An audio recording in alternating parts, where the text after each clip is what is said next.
Sabah hayır olsun seyredicilerimiz. Çeketli bir ayazlı bir soğuk hava mı bir yortulu gün. Havezlen karşılarız eskice yeni yılı. Bir şeyin müzikadan sonra yine döneceğiz stüdyomuza.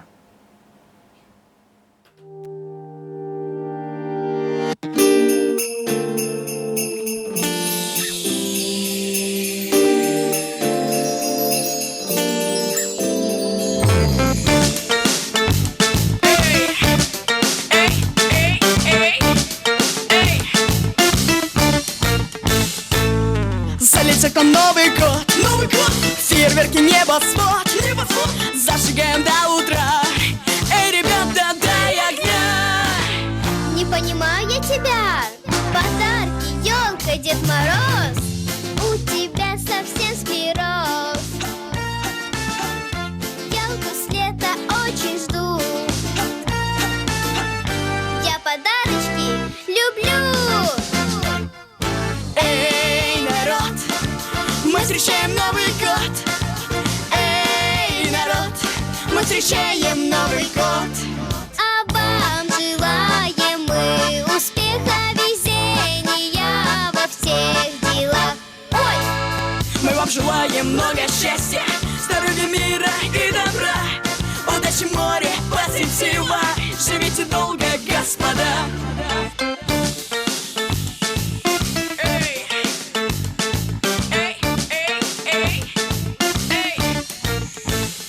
Салатик мама нарубила, отец салют давно купил, бабуля свой наряд сменила, и этот праздник ослабил. Не понимаю, что ослабил. Ты, может, елку нарядил? Друзей на праздник пригласил. Новый год я тоже жду. Я подарочек хочу. Мы встречаем Новый год. Эй, народ, мы встречаем Новый год. А я хочу опять лирично здоровья, счастья пожелать. Ну ладно. Мы вам желаем много счастья, здоровья, мира и добра, удачи в море, позитива. Живите долго, господа.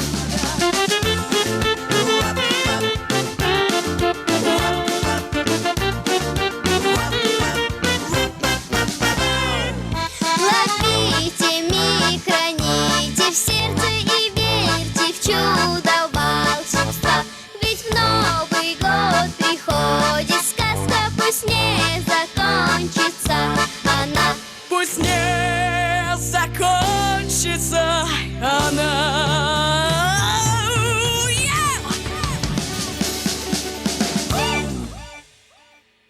Eskice yeni yıla karşı var gagavuzlarda güzel adetler. İlkin uşaklar gezerler kolada. Sonra gezerler hey hey, hem kışyazlar da gezerler surva. Bu adete göre hepsi büyüklerde, küçüklerde giyinirler millet giyimlerine, evden eve gezerler, kutlarlar çorbacıları yeni yılın. Dilerler onlara sağlık olsun, evlerinde bereket hem uygunluk. Bu gecede 13'ünden 14'üne karşı çocuklar gezdiler hey hey. Ama Çin sabahleyinden kışyazlar da gezerler surva. Diye ben allem duyarım. Anne bizim stüdyomuza da bugün kimse geldi. Hadi buyurun da gelin.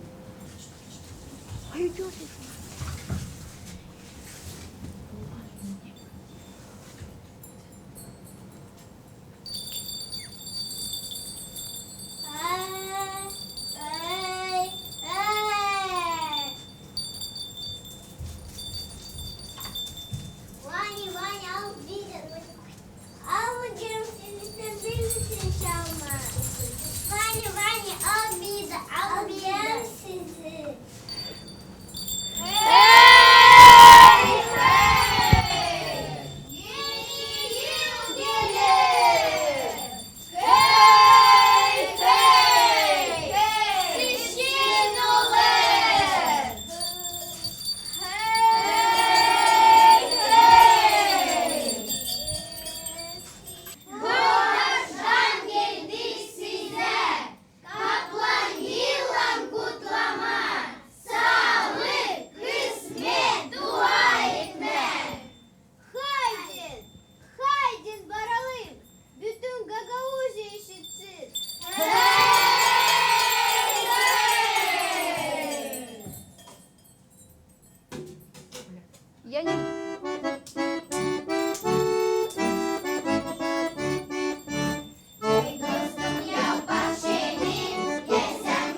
güzel koladıcılar, heyheyciler, survakiciler geldiler bugün kutlama bize stüdyamızda. Sağ olun böyle güzel millet türkülerini çaldınız. Bize de dilediniz böyle güzel lafları. Bu bağışlar da bizden size. Sağ ol.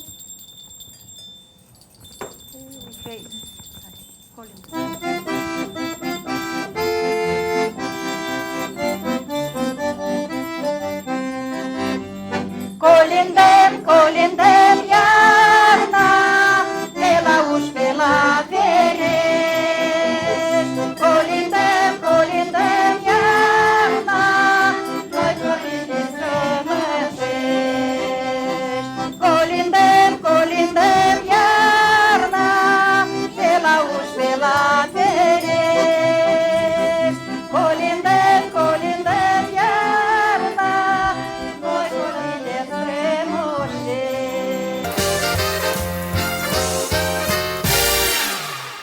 İsterim söyleme hani seyredicilerimiz bilmeyersiniz hani bizi bugün geldi kutlama Haydar Köyü'nden folklor kolektifi Çancaz. Küçük uşakları geçirdik, onlar biraz yoruldular ama kimi kaldı burada? Yönderci Nina Anatolyevna Kapsamon. Uşaklarla hoş geldiniz. Tabi sıra söylerim hani stüdyamıza. Sağ olun hani kutladınız bizi böyle güzel Gagavuz adetlerinden, yortularından. Biz de size dileriz yılınız geçsin ilin hem başarılı. Nina Anatolyevna, folklor kolektifi küçük uşaklardan sizden nice bu adetler geçirirler? Görüyorum hani uşaklar sayırlar, beğenirler, türküleri güzel öğrenmişler, giyinmişler, hepsi havezlen. Sizden nice geçti bu yortular, anladın? Yortular geçerli bizim Haydar'da pek güzel. Unutmarlar. Uşaklar gezerler Kola'da, Lugu'da, Survaki'da. Şkoladan, sadıktan da uşaklar öğrenirler Gagavuz dilini. Bu yıl daha da sevinirler uşaklar. Hani bugün verdiler kanikula. Dinlenmek de ona sevinirler. Ya biz gideceğiz, biz daha çok para, çok kollaç toplayacağız. Sevinirler uşaklar. Hepsizler. Uşaklar küçükten da gelirler bu folklor grupalar, da savaşırlar, gelirler, bilmirler Gagavuş'a, sonra öğrenirler, da çalırlar. Sizin folklor adından tabi yani folklor isterseniz uşaklara geçirmeye bu adetlerimizi bilsinler, öğrensinler. Anladım hani havezlen gelirler, öğrenirler ama ne zorluklarla karşı gelir bu folklor grupası. Uşaklar niye en zor uşaklar? Denizde gördüm hani var küçücük uşaklar da en küçücüğü 4 yaşında mı? Da. 4 tayları 2,5 3 yılda varlar. Da gelirler bir folklor grupa ama bilmerdi Gagavuş'u. Bile hani evde laf etmerler Gagavuş'a da yavaş ona savaştılar da bilirler уже. Şansot bilirler. Duyular hani. Da duyular. 6 yıl geri pek zordu bana. Ben kendi Moldavanka ama pek isterim, pek beğeneyim bu Gagavuz dili. Da pek serdim hani folklor gösteriyor hepsini. Olmazsa folklor, bilmeyecekler ne dili, ne ayıla, hepsi dili через folklor. Doğru. Sorayım uşaklara da onlar ne güzel giyimli dururlar, gülerler. Gezdiniz mi hey, Survaki? Sen gezdin mi hey? Gezdim. Ben gezdim. Hey. Nereden öğrendin türküyü? Yeni türküydü mü olsa kim öğretti seni? Babuşumdan da gelir. Folklor grupasına. Folklor grupası da beni öğretti. Öğreniyorsun orada türküleri. Güzel çaldınız. Kış yazlar diye bakayım sopacıklar yapmışlar. Nice ileri biz topladık bombollerin kağıtlarını ondan yapardık. Şimdi daha güzel. Var satırlar türlü işleri. Kızlar siz gezdiniz mi Survaki? Ben gezdim Survaki. Ben pek beğenirim gezme Survaki hem de kutlama insanlar. Ben akşamdan hazırladım kendi sopu cimani gezmez survakim. Neden hazırladın onu? Yol içine girlendirdim. Güzel olmuş. Niçin bu renkleri ayırdın? Mavi hem de yalı bukti bile. Necdine kış hepsi beyaz mavi hem de güzel. Ben de beğendim, güzel olmuş. Nina Anatolyevna, ama bu yurtladan kare siz katılırsınız festivallere de. Şimdi çoktan geçti festival. Hangi programı hazırladınız? Neyle çıktınız scenaya? Burada başka programa, başka programa da hepsi beğendiler, biz de beğendik. Bu yıl yeni programınızdı. Kulturu, upravlение образования pek güzel adet yaptılar. Öyle sevindim, oturdum da sesledim, ben pek bilmiyorum. Moldovanca folkloru pek biliyorum. Kola'da da, Plugu'da, Kapra'da, Kalul'da, Ursul'da pek çok varyantı var. Burada ben daha slaba biliyorum da sesledim с удовольствием. Canınız da sevindi göreyim. Yüzünüzden hani sevinirsiniz hani. İşittim ne yeni türkü, ne kolada, gagavuzlardan da değil. Ben de öyle üreteceğim uşaklarda. Pek sevindim. Sağ Biz de olun, kim organizaval. Biz de seviniriz hani var böyle kolektivler, var böyle uşaklar, angları küçükten da çekilirler bizim folklora, isterler öğrenme, hem bilme, hem ilerlederler Gagavuz dilimizi, kültürümüzü. Saygılı seyirciler, misafirlerimizi geçiririz.